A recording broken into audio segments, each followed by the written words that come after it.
Just a few years ago, Port Hedland was a run-down port serving a declining pastoral region and a few small mines in the northwest of Western Australia. Today, Port Hedland is one of the key outlets for Australia's new iron ore export industry, in particular for Mount Newman. Dramatic changes have taken place at Port Hedland in the wake of the mining activity. Neville Peterson reports. A new Decker navigational aid system costing $1.25 million has been built here about 30 miles inland from Port Hedland. It will start operating this month. Set among the sand and salt bush, it will send out radio signals which will enable the giant ore carriers to find the narrow twisting channel into Port Hedland. It's the first of its kind in Australia, but it's thought that modern navigational systems like this might eventually form an integrated network right around the coastline of Australia. In this, as in several other respects, Port Hedland has become the developmental pace setter for the rest of Australia.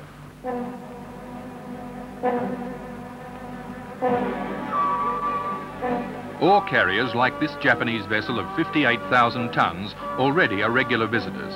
The port, which only recently had about 90 vessels call each year, now has 50 a month, and the numbers increasing all the time. The changes began when the two iron companies, Goldsworthy and Mount Newman, poured men and equipment into the town to prepare for the ore shipments. They reclaimed hundreds of acres of swamp and then spent hundreds of millions of dollars on ore storage and loading facilities. Great stockpiles of iron ore have become a normal feature of the landscape. This year, about 18 million tons of ore will be shipped from the port, nearly all of it to Japan.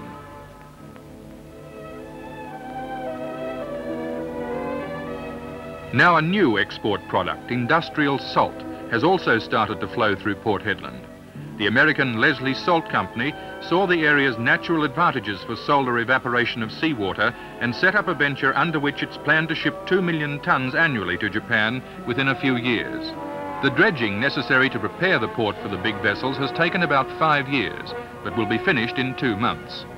Surrounded by sandbars, Port Hedland once could take only small vessels, and a great 40 feet deep channel, 800 feet wide and 7 miles long, had to be dredged. Now the big ore carriers can safely berth, and soon the first of the 100,000 tonners is expected to arrive. These carriers are some of the biggest ships afloat, and Port Hedland is one of the few ports in the world capable of handling them. Even now, with up to 6 ships docked at the one time, it has the look of a busy port.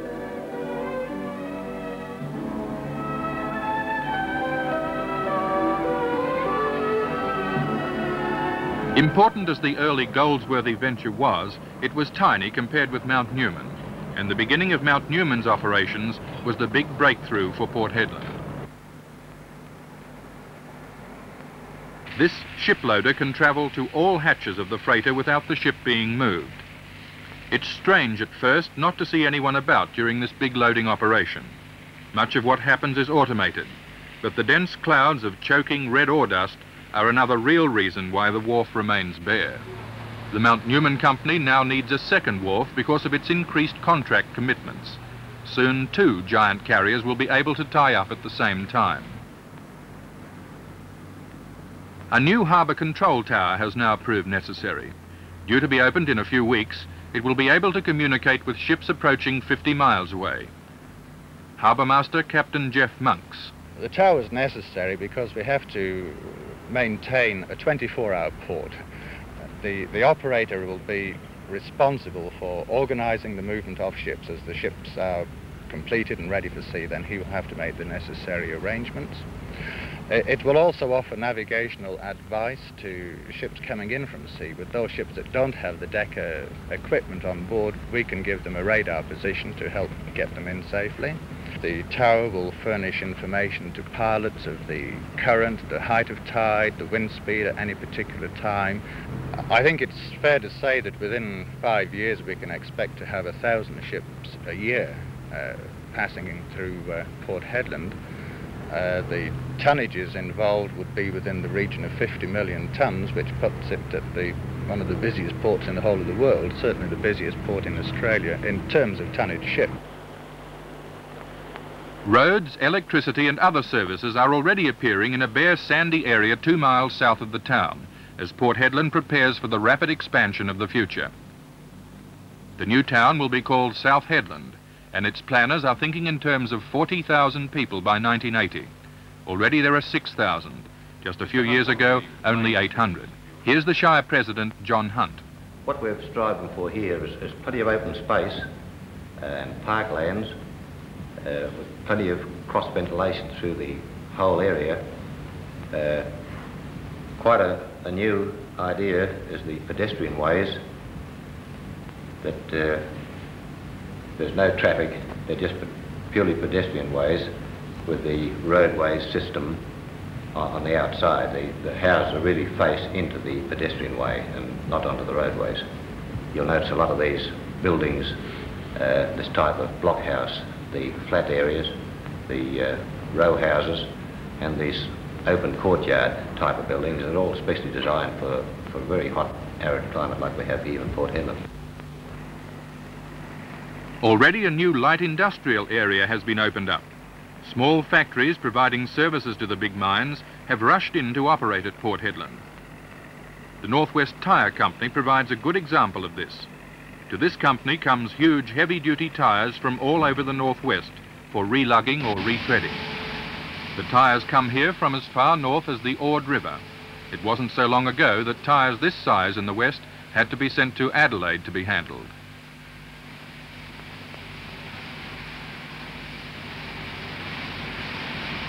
The mushrooming of support and distribution companies like this one was one of the originally unforeseen results of the mining boom. Now it's obvious these smaller companies are providing much of the driving force behind Port Hedland's expansion and population increase. Already 140 companies have committed themselves to begin operations in the town, and 40, like the North West Tyre Company, have already started. The development of the light industrial area will also mean increased use of the port, with more and more general and specialised cargo shipments arriving.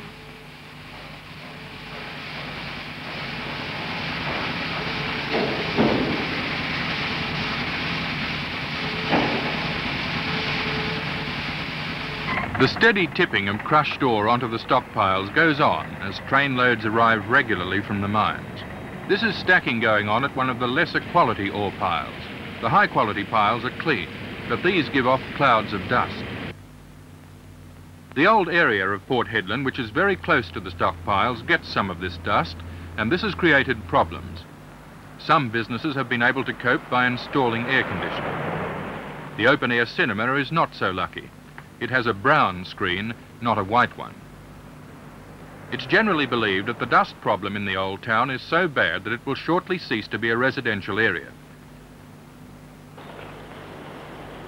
Many of the old inhabitants will have to move, and many are in fact already doing so, some to the newer parts of town, others right out of the area. Mrs. Kane's house is one for sale. How has the ore dust affected her? Well, so much so that we don't want to live here anymore. I mean, well, you're continually dirty. You're living in it, you're sleeping in it. How has it affected your house then? How dirty has it made it? Well, I mean, you've got to wash your curtains every couple of weeks, when at one time you could wash them once in 3 months. I mean, you're continually working, and it gets in through all the windows, doesn't matter how often you've got them shut. How long have you lived in Port Hedland? About 30 years. And you didn't have any dust problems similar to this before? Never. It was beautiful. Does this come then as a bit of a disappointment to you? It is, because we intended to stay here for the rest of our lives. The question of the ore dust and the companies became a political issue in Port Hedland, and the Shire Council's old hands were voted out last year on this issue. The new council, favouring a tougher line, approached the companies and asked them to take action. The companies installed various forms of water spraying equipment at different stages of the ore processing. The question is, how effective has this been? The companies say ore dust is only part of an overall dust problem affecting Port Hedland. There's dust from the unsealed roads and dust from the plains behind. One of the new councillors is Mrs. Nichols, who thinks the companies could do a little better to control the dust, but nevertheless is impressed by their sincerity. Well, we have spoken to Mount Newman. We have been over to see what they had done. They turned the water off and then they put it back on again to show us just what they were doing at that particular stage of keeping the dust down, which is surprising because from the town point of view it doesn't look as though anything is being done. But when you actually see this in operation, you do realise that they had been trying. This is an example of perhaps what you could expect to find anywhere in the house. This is not an accumulation of, weeks and weeks. This is in reality an accumulation of 3 days dust on these ledges. Do you find it then very difficult to clean up? Yes, it's difficult. Iron ore dust doesn't just brush out, nor does it vacuum out. You have to scrub it out. And this is the first town that I've ever lived in where I've had to wash a piano consistently. Mrs. Oakley is the wife of the local Methodist minister and president of the local CWA. Do you think there's a health problem involved in this too? I am concerned that there may be a health problem in that it doesn't seem feasible that one can inhale all this iron ore dust and not have some effect. People passing through from the other side of Australia have seen the living conditions here and are horrified that even though this house is only a few years old, comparatively new home, that the living conditions could be so putrid. The church and the Oakley's home will have to be moved because of the dust. The cost will be in the region of $30,000. The Oakleys say there ought to be some form of compensation.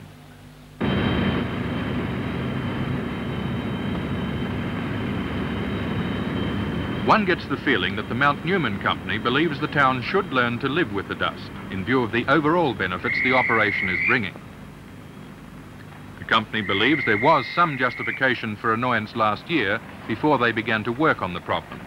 But the company's captain, Slingerland, says they have now spent about $700,000 on dust suppression equipment and are planning to spend more.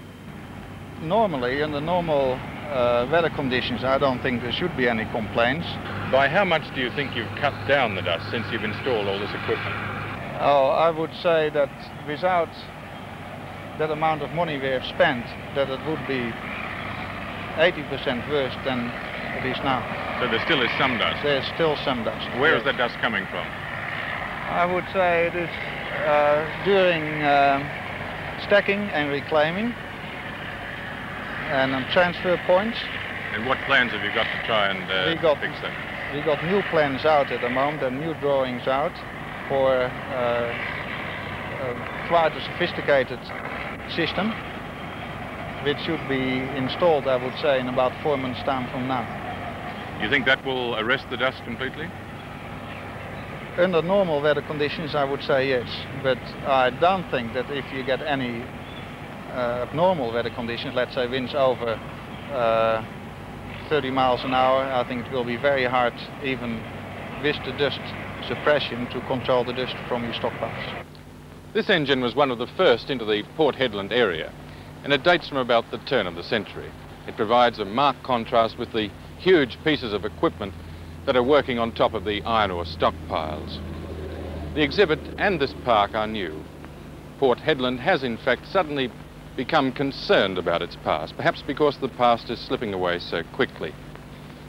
But clearly, not all of Port Hedland's older inhabitants are convinced that its transformation has been for the better.